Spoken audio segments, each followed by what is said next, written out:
দেশের ৮০তম স্বাধীনতা দিবস উপলক্ষে শিলচর দলিল লেখক কার্যালয়ে মুহুরীদের উদ্যোগে যথাযোগ্য মর্যাদা ও উৎসাহ উদ্দীপনার মধ্য দিয়ে স্বাধীনতা দিবস পালন করা হয়।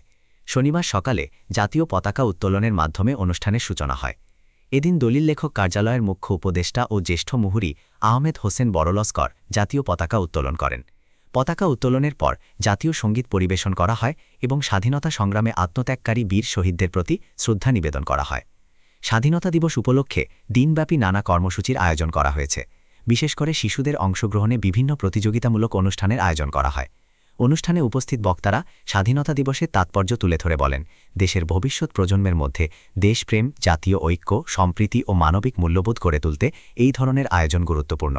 অনুষ্ঠানে অন্যান্যদের মধ্যে উপস্থিত ছিলেন মুহুরী শ্যামল চামদো, ইন্তাজুল হোসেন বড়লস্কর, অসীম কুমার নাথ, রিজাউল আলম লস্কর, আনোয়ার হোসেন বড়ভূইয়া, নজরুল ইসলাম বড়লস্কর, জিয়ারুল ইসলাম চৌধুরী সহ দলিল কার্যালয়ের অন্যান্য মুহুরী ও কর্মীরা।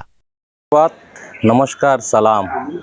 আজকে 15ই আগস্ট শিলচর সমগ্র ভারতবাসী তথা দেশবাসীকে জানাই শিলচর দলিল লেখক কার্যালয়ের থেকে 80তম স্বাধীনতা দিবস উপলক্ষে অন্তরের অন্তঃস্থল থেকে প্রীতি, শুভেচ্ছা ও অভিনন্দন।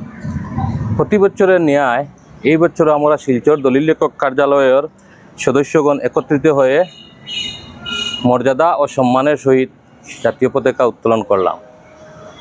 শিলচর দলিল লেখক কার্যালয়ের প্রত্যেক সদস্যগণ একত্রিত হয়ে স্বাধীনতা সংগ্রামীদেরকে জানাই কোটি কোটি প্রণাম এবং ওনাদের এই মহৎ কাজের জন্য, ওনাদের এই বলিদানের জন্য আজকে আমরা ভারতবাসী গর্বিত। জয় হিন্দ, বন্দে মাতরম। নমস্কার, সালাম।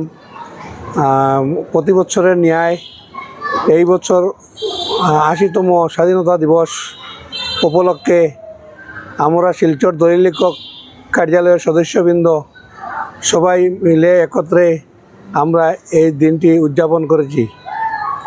আজকে আমরা সবাই মিলিতভাবে জাতীয় পতাকা উত্তোলন করেছি এবং সবাইকে আন্তরিক ধন্যবাদ জ্ঞাপন জানাইতেছি।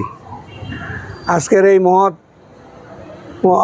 অনুষ্ঠানে আমরা সবাই অংশগ্রহণ করায় আমরা সবাই গর্বিত।